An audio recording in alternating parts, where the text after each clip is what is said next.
which, if you're researching your topic, it seems like an eternity. If you're presenting, when you're speaking, it seems like it goes by in a snap.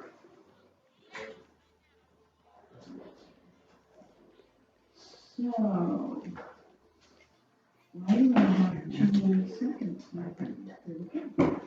All right, Dylan, let me find you.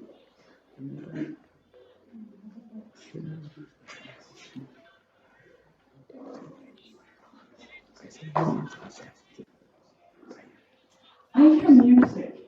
Do you have music on? Yeah, I thought it's... Thank you for taking that off. Dylan, whenever you're ready. Good morning, my name is Dylan Anderson, and my claim is that moving bee boxes will hurt the bees' pollination process. Since there are already quite a number of bee boxes along the roads in North Dakota, it would take quite some time to get them moved to new locations. Not only would this take some time, but there is also a strong possibility it could affect the bees. According to beeinformed.org, if you are moving bee boxes longer distances, such as 2 miles or more, the foraging bees could have a harder time returning back to the bee boxes and fly around kind of confused. Since the bee population is scarce already, this would not be a good impact on their population and hurt the process of their pollination. In conclusion, moving bee boxes from where they are originally located in North Dakota would take too much time and decrease the population even more than it is already. So the next time you think moving bee boxes will help out and give an advantage to some people, just think of how it would negatively affect other people as well.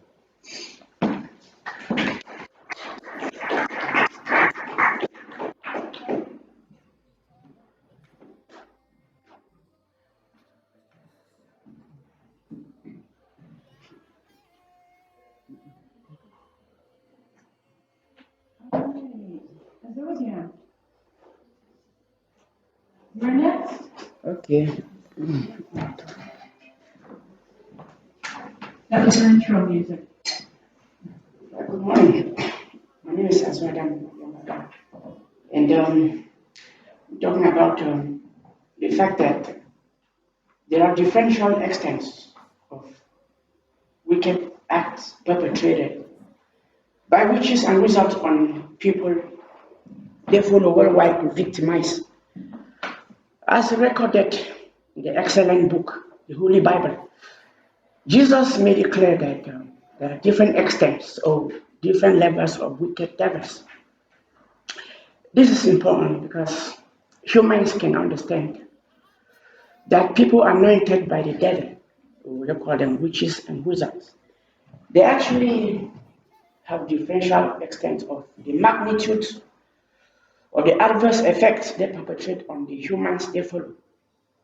And even Jesus made it clear, it's in the Bible, the book of Luke, chapter 11, verse 26, that when a devil leaves a man and returns, it brings devils more wicked than himself to make the case worse.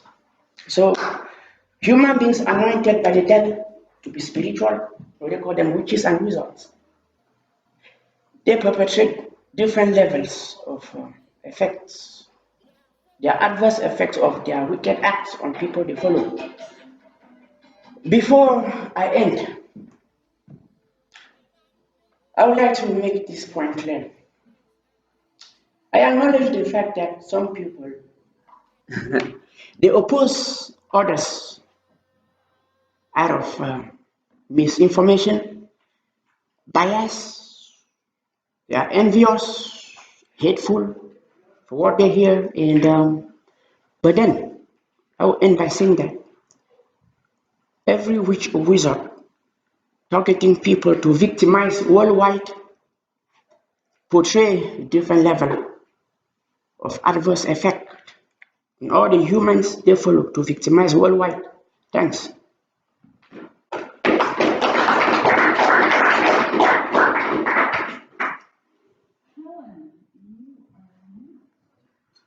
I guess I should have told you who was on deck, but I already So, I think it would be Ian, he's not here, who is that? Steve, anybody whose name, whose last name? Oh, yeah, Jerry, you're on deck. Whenever you are ready. Imagine a world where you have no place to exercise, no place to play basketball, no place to do yoga, no place to swim. This is a world we live in where we make the fitness facility fee optional for VCSU students.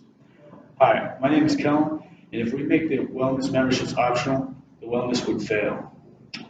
Start off, let's assume that we do make the membership optional. I don't think any students would do it. There's other gyms in town. There's a gym in town that's open 24/7, and it's got a lot of good equipment, and it's cheaper anyway. And there's also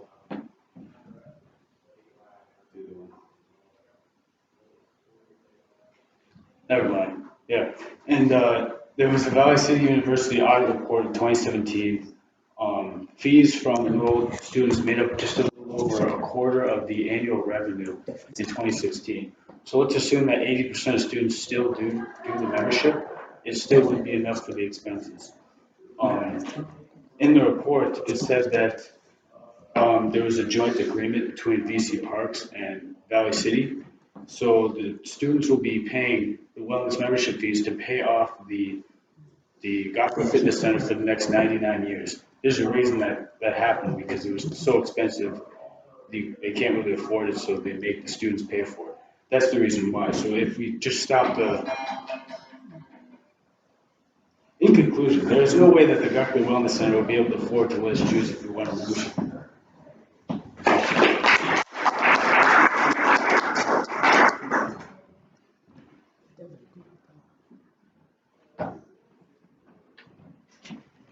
Yeah, you don't have to sit down right away, both of them down and Kellen, took minutes, their signals, went on to conclusion.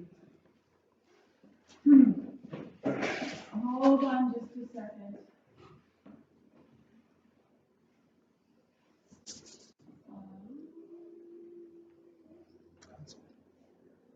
Let's see who's on deck.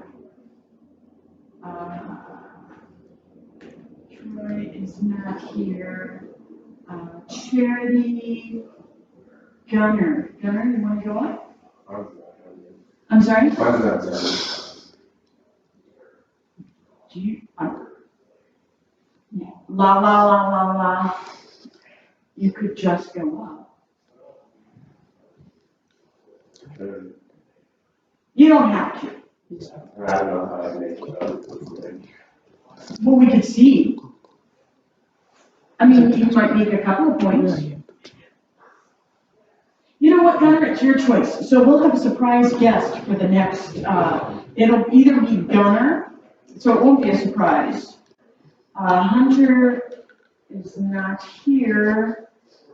It'll be Gunner, or Bailey is not here. Or Hale.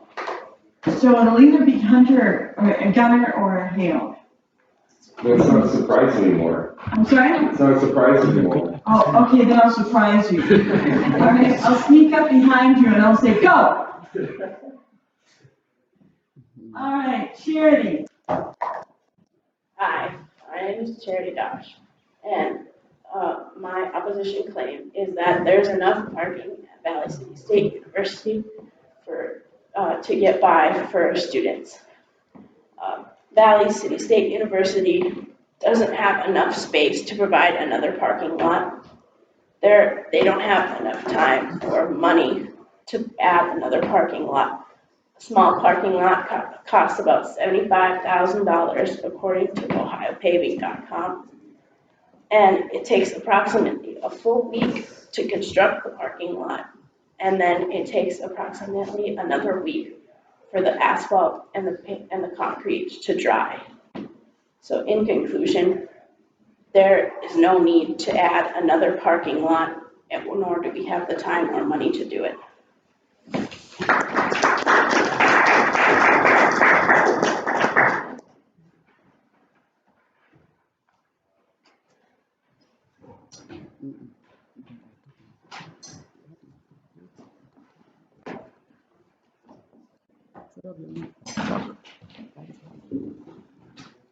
If it is true, no entertainment, I do it.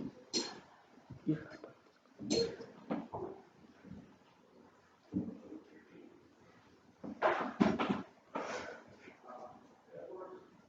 Do you understand?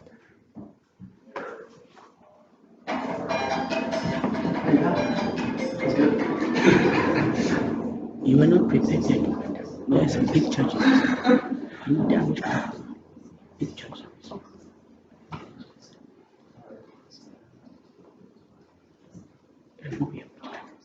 Which is quite different. So Gunnar, you're not going? Your choice, and that's cool. Okay.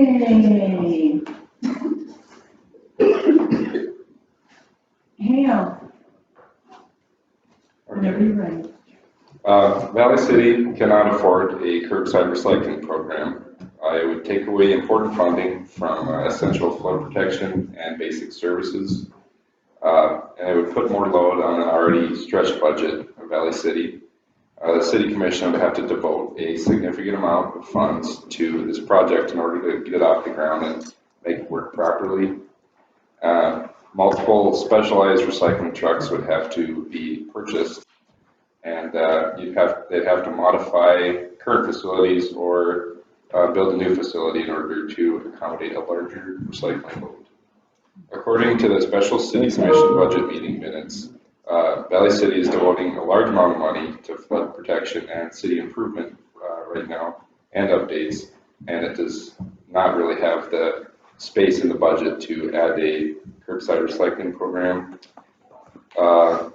They're like finishing projects on Central Avenue, finishing the flood wall, and improving roads are just some examples of things that they're already spending a large amount of money on. According to my research, an average recycling truck costs upwards of $300,000, and they would probably have to buy more than one because you couldn't do a whole every house in Valley City in a week with just one truck. So, and it would end up being paid for by the taxpayer. Nobody likes hiked utility bill, and I'm sure it be protested by the elderly community in Valley because they have nothing better to do. And Valley City can't afford a curbside recycling program. Lots of projects that need money.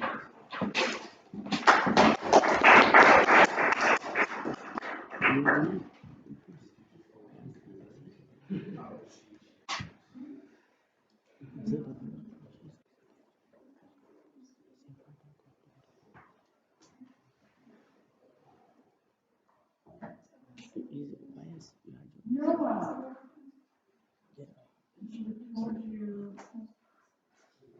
No. So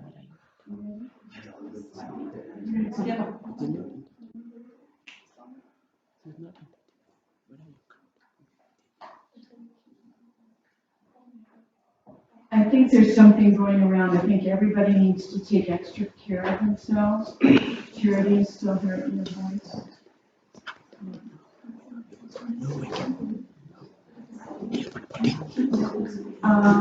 Let's see. Jared. And then Abby will follow Jared.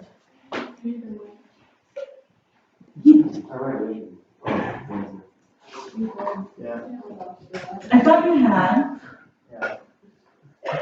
And I saved the notes in. I'm sorry? which guy? I hate you. Shameless witches. Yeah. No, shameless witches quit attacking heart. Shameless witches quit attacking.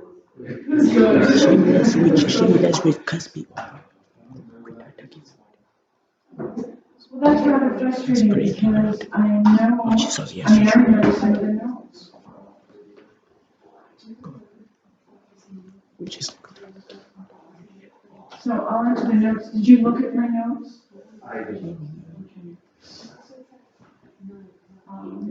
no one. I'll find.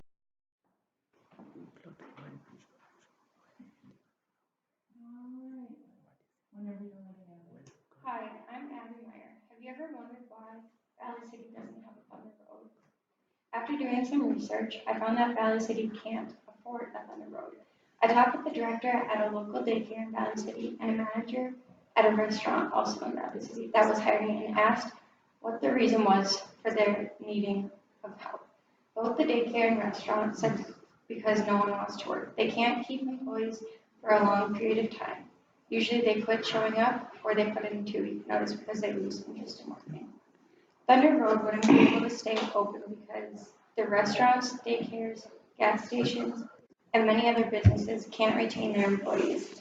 So how could Thunder Road retain theirs?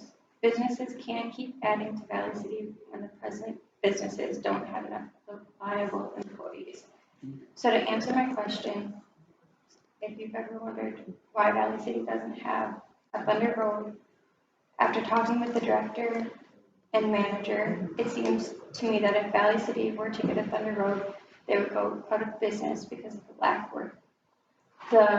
of work ethic in Valley City.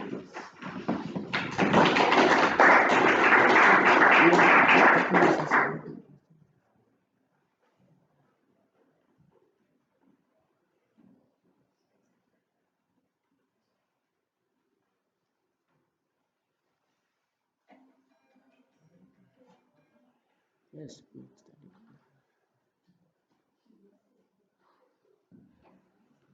The way you go. Well, I'm teaching all of them. Remove that thing from witchcraft. But that's not your business. I'm talking related to this. Cool. No. I mean, Okay. And Darius, so, Jimmy Menard. just give me. If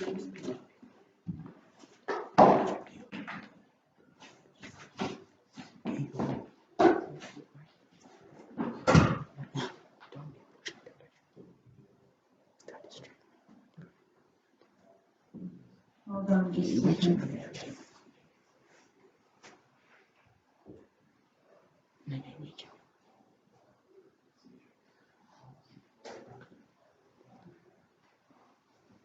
Whenever you're ready. Hello, my name is Jamie Menard, and my claim is that plowing all the way to the pavement will damage the roads. This can be from physically scraping it and chewing up the roads. Russ Leno, in Country Living, is a contractor that says that plowing can do more harm than good. He says that plow blades are designed to cut under the snow and can't distinguish between gravel and snow. And it is important to look at two different aspects of plowing when it comes to plowing to the pavement: the annual cost and the maintenance. I'm sure we've all seen one: a huge crater in the road, a pothole. While potholes are mainly caused from freeze and thaw action, the scraping on the roads can make them worse. Freeze-thaw action is when the ground freezes and then it thaws and then freezes and it thaws. In Toronto, there can be up to 46 in a year, depending on the temperatures. This freeze-thaw action causes ice wedging. When the ice wedges caught, it spreads the road apart and starts the pothole. In the above interview by Russ Leno, he said one snowstorm can undo one whole season of lane improvements. According to governing.com, the U.S. spends $1.13 billion on plowing the roads each year, and a pothole can cause up to $3 billion worth of damage. Considering the U.S. needs $420 billion to improve all our roads, that seems like an unnecessary amount to pay. In conclusion, plowing causes damages that we taxpayers have to pay ourselves. Thus, plowing to the pavement damages the roads.